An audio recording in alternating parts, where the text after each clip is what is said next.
Since the NBA regular season starts today, let's look at a narrative following each team in alphabetical order.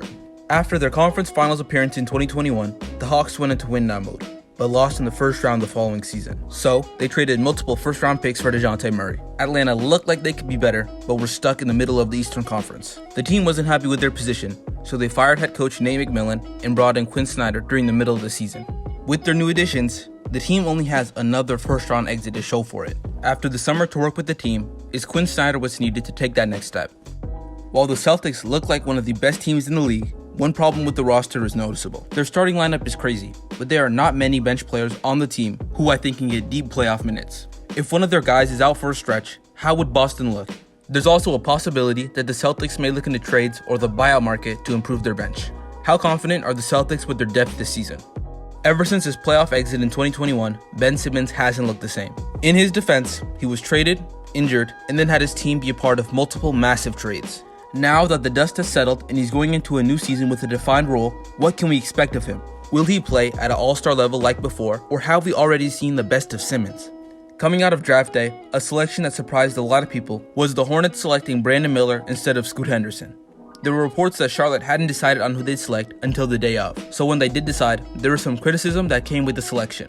We won't be able to tell just from their rookie seasons, but was Brandon Miller the right pick at number 2?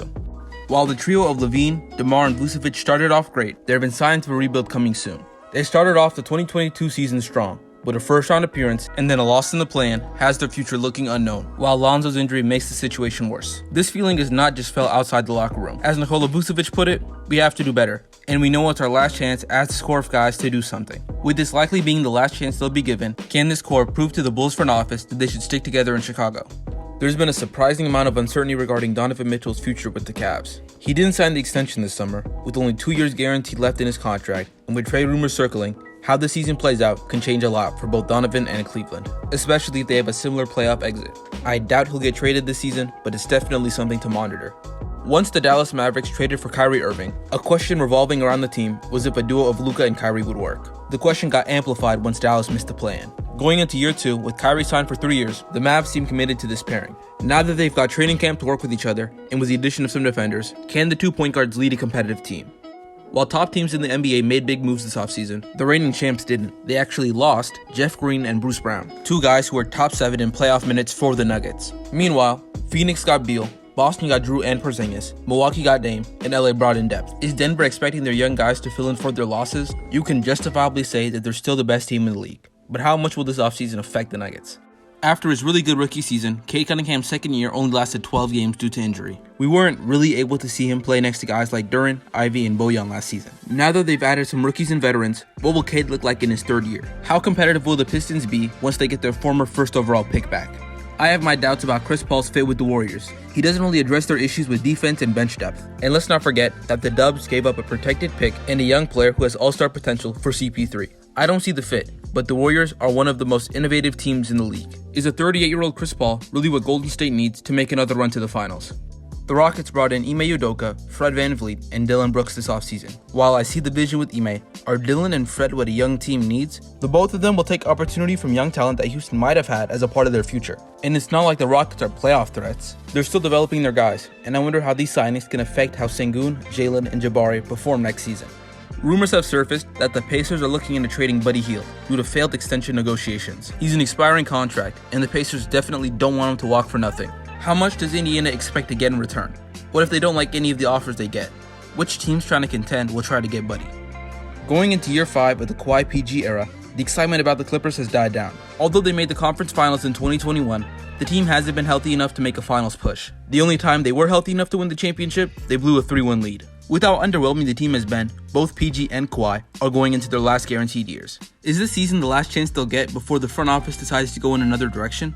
After their finals run in 2020, the Lakers haven't been able to string a healthy regular season and then a playoff run. Like the other team in LA, their 2 stars have dealt with injuries that have taken them out for long stretches of time. And it's not like the duo is getting younger. Anthony Davis, who has a history of getting injured, is now in his 30s, while LeBron is 38. While the Lakers dealt with injuries in 2023, LeBron was able to return for the playoffs, and they're able to make the conference finals. Now, with arguably the best Lakers team in the LeBron era, will the 2 stars be able to maintain their health throughout the year? Ja won't be able to play the first 25 games of the season due to his suspension. The Western Conference is extremely competitive this year, and if Memphis starts the season badly, Ja's return could possibly not even matter. While they've looked good without Morant before, they had guys like Tyus Jones, Brandon Clark, and D'Anthony Melton. Can the Grizzlies stay in the playoff race while Ja is out?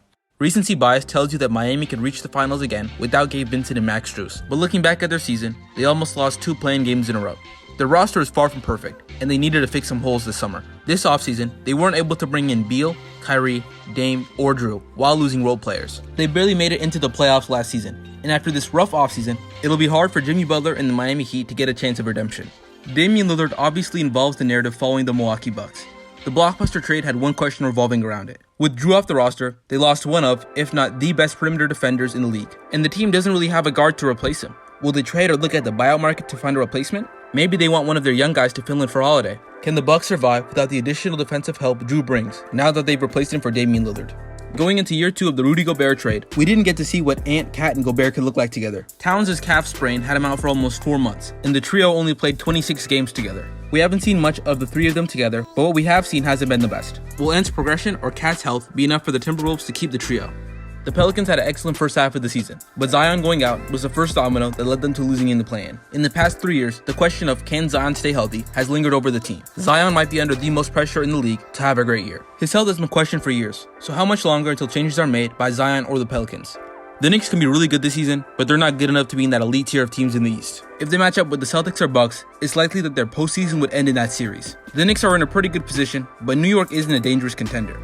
With a whole bunch of picks and young guys, could the Knicks look to bring in a star to help them reach that elite level? The Knicks have a roster I think some stars would be interested in joining, and I've already mentioned some players who may end up on the trade block. Similar to the Knicks, the Thunder have a bunch of assets for a star trade. The Thunder have something the Knicks don't, an elite guy in Shea. With players like SGA, Chet, Giddey, and J-Dub, the future looks bright for OKC. With all the assets they've gotten over the years, they have up to 35 picks from now to 2030. Will the Thunder dip into their pool of assets to make some win-now moves this season? With them drafting Anthony Black, the guard position for the Magic is clogged. Between Markelle Fultz, Jalen Suggs, Cole Anthony, and Anthony Black, who will Orlando decide to be the guards of their future? What will happen to the guys the Magic don't see as long-term players for the franchise? I think by the end of the season, we will have our answer.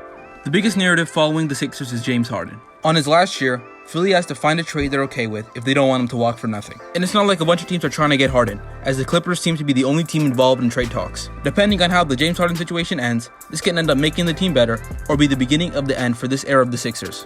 With Bradley Beal joining the Suns, the addition seems almost redundant. Phoenix added a third shot creator who's an expert in the mid-range. Meanwhile, they haven't replaced Chris Paul's playmaking. Not having a playmaker can be fine in the regular season, but when shots aren't falling in the playoffs, where will the Suns look? Was bringing in Beal and not truly replacing CP3 the right decision? In their first season without Dame since 2012, the Blazers have a new perspective on the league. Portland has a bunch of young guys they want to see play. They also have a few guys on the trade block. Those two are Malcolm Brogdon and Jeremy Grant. Jeremy might stay on the team longer, but I expect Malcolm to be moved by the end of the season. What teams can make a good enough offer for either player?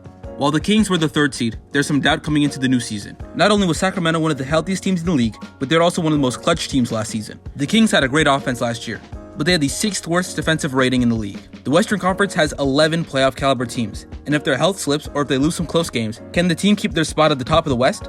The Spurs won the lottery and left with Victor Wembanyama. A lot of the conversation around him expects him to be an MVP caliber player.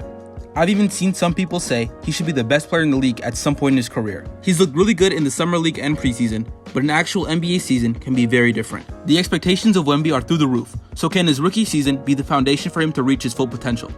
The Raptors are one of the most confusing teams to me.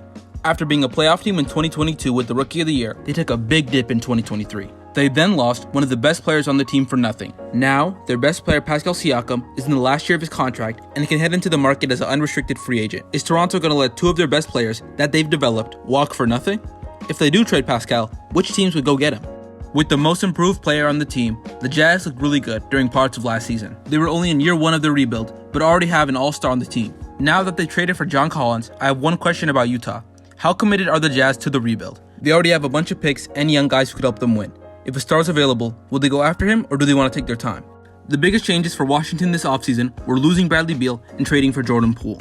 After being in a great situation, what will Poole look like on the Wizards? Before, he had Curry, Clay, Wiggins, and Draymond as teammates, but his new team doesn't have similar talent. Jordan went from being the 6th man of the reigning champs to the first option on a team expected to finish at the bottom of the East. Can he step up and be a star on the Wizards?